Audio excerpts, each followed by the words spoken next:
అందరికీ నమస్కారం. ఈరోజు వ్యక్తిగత పని మీద నేను ప్రొద్దుటూరు రావడం జరిగింది. సోదరులు, మా పార్టీ సీనియర్ నాయకులు, మాజీ శాసనసభ్యులు ప్రసాద్ గారు వారి యొక్క ఆహ్వానం మేరకు వారి ఇంటికి వెళ్ళడం, అదేవిధంగా ఈరోజు అమ్మవారి సాలకు రావడం చాలా సంతోషంగా ఉంది. ఎందుకంటే ప్రొద్దుటూరు అంటేనే వాసవి అమ్మవారి సాల అనేది ఒక ప్రత్యేకం. ఏదైతే పెనుగుంట క్షేత్రం తర్వాత వాసవి అమ్మవారు సాక్షాత్ ఇక్కడ కొలువై ఉన్నారని చెప్పని, వారు ఇక్కడ నడయాడతారని చెప్పని ప్రసిద్ధి. ఎందుకంటే పెద్ద పెద్ద స్వామీజీలు ఇక్కడికి రావడం కానివ్వండి, ఇక్కడ అమ్మవారి ఆశీస్సులు తీసుకోవడం కానివ్వండి, చాలా ఆనవాయితీ జరుగుతుంది. అదేవిధంగా మా సోదరులు కూడా ప్రతి ఎన్నికల ముందు నామినేషన్ వేసేటప్పుడు అమ్మవారి యొక్క ఆశీస్సులతో ముందుకు రావడం జరుగుతుంది అని చెప్పడం చాలా సంతోషంగా ఉంది.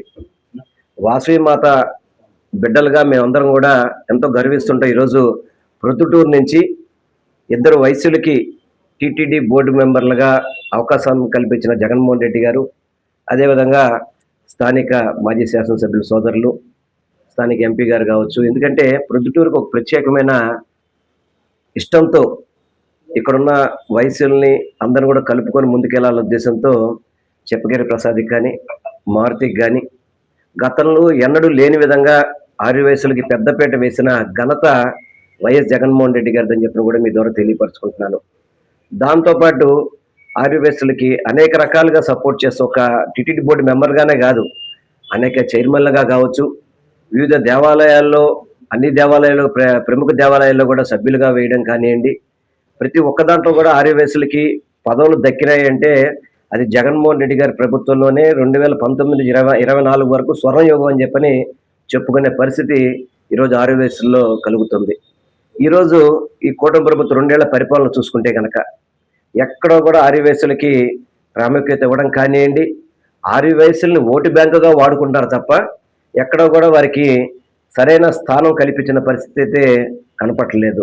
ఏదో ఒక మంత్రి ఇవ్వాలి కదని చెప్పి ఒక వ్యక్తికి మంత్రి ఇవ్వడం, ఒక ఎమ్మెల్యే టికెట్ ఇవ్వాలి కదని చెప్పి టికెట్ ఇచ్చి చేతులు దుడిపోయే పరిస్థితి కూటమి ప్రభుత్వంలో కనబడేది.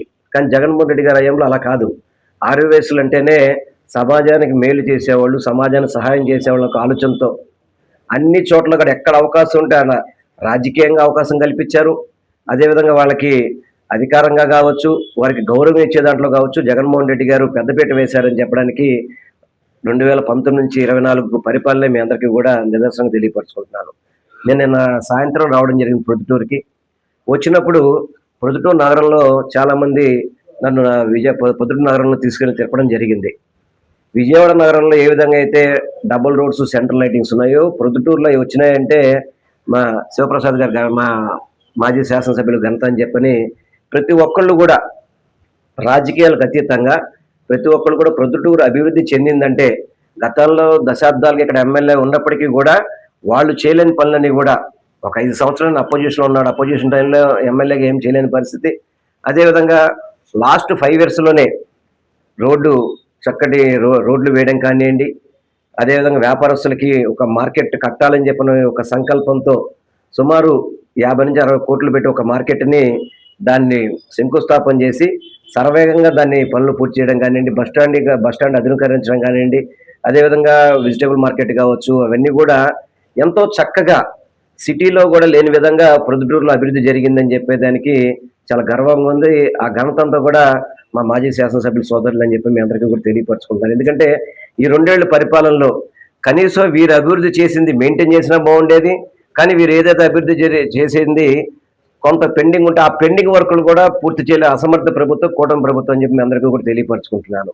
ఎందుకంటే బస్టాండ్ కూడా చాలా చక్కగా ఉంది. బస్టాండ్ కూడా మరి ఈ రోజు వరకు ఓపెన్ చేయలేదంటే వీళ్ళ పరిపాలన ఎలా ఉందో ఆలోచించాలా.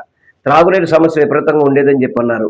ఆ త్రాగునీరు సమస్య కోసం మంచినీరుని చక్కగా అందరికీ కూడా మంచినీరు అందే విధంగా మన మైలవరం ప్రాజెక్ట్ నుంచి అక్కడి నుంచి వాటర్ తీసుకొచ్చి స్థానిక ప్రజానికానికి అందించడం కానివ్వండి, పవర్ కూడా ఇది కరెంటు కోత కూడా చెప్పేవాళ్ళు. గతంలో ఎవ్రీ సెకండ్ సాటర్డే మెయింటెనెన్స్ కోసం ఒక 2-3 అవర్స్ చెప్పి ఆపితే ఈరోజు ఎప్పుడు కరెంట్ ఉంటుందో తెలియదు, ఎప్పుడు కరెంట్ వస్తుందో తెలియని విధంగా ప్రొద్దుటూరు నగరం అంతా కూడా అల్లాడుతుందని చెప్పని ఈరోజు స్థానిక ప్రజానికం చెప్తుంటే చంద్రబాబుని, నారా లోకేష్, పవన్ కళ్యాణ్‌ని ఇక్కడికి వచ్చేసారి మీరు సమస్యలు చూడండయ్యా. అంతే తప్ప ఊరికే మీ దగ్గర కూర్చొని డబ్బాలు కొట్టేసి ఏదో మా రాష్ట్రం అభివృద్ధి చెందిపోతుందని చెప్పని రోజుకొక సూట్ వేసుకున్నోడితో, బూట్ వేసుకున్నోడితో ఫోటో దిగేసి రాష్ట్రాన్ని, రాష్ట్ర ప్రజల్ని మోసం చేసే విధంగా కూటమి పరిపాలన ఉంది తప్ప రాష్ట్రం అభివృద్ధి చెందిందన్న, సంక్షేమ పథకాల్లో ముందెళ్ళిందని కూడా అది జగన్మోహన్ రెడ్డి గారి నాయకత్వంలో జరిగిందని తెలియపరుచుకుంటూ, ఇంత ప్రొద్దుటూరుని అభివృద్ధి చేసిన మా మాజీ శాసనసభ్యులు తప్పకుండా రానున్న రోజుల్లో ప్రజానికం అదేవిధంగా మా వాసవిమాత ఆశీస్సులతో తప్పకుండా మళ్ళీ ఆయన అధికారంలోకి వస్తారు. ఈ ప్రొద్దుటూరుని మళ్ళీ ఏదైతే పెండింగ్ లో ఉన్న అభివృద్ధి పనులన్నీ కూడా మళ్ళీ మా శివప్రసాద్ గారితో సాధ్యమవుతుందని చెప్పి మీ అందరికీ తెలియపరచుకుంటే ఈరోజు ఈ దేవాలయానికి వచ్చినందుకు, అమ్మవారిని దర్శించినందుకు చాలా ఆనందంగా ఉంది. అదేవిధంగా ఆలయ కమిటీ వాళ్ళు కానీ, స్థానిక ఒక పార్టీ నాయకులు కానీ అందరూ వచ్చి స్వాగతం పలికిన సంతోషంగా ఉందని తెలియపరచుకుని, ముఖ్యంగా మా సోదరులకి, మాజీ శాసనసభ్యులకి ప్రత్యేకంగా కృతజ్ఞతలు తెలియపరచుకుంటాను.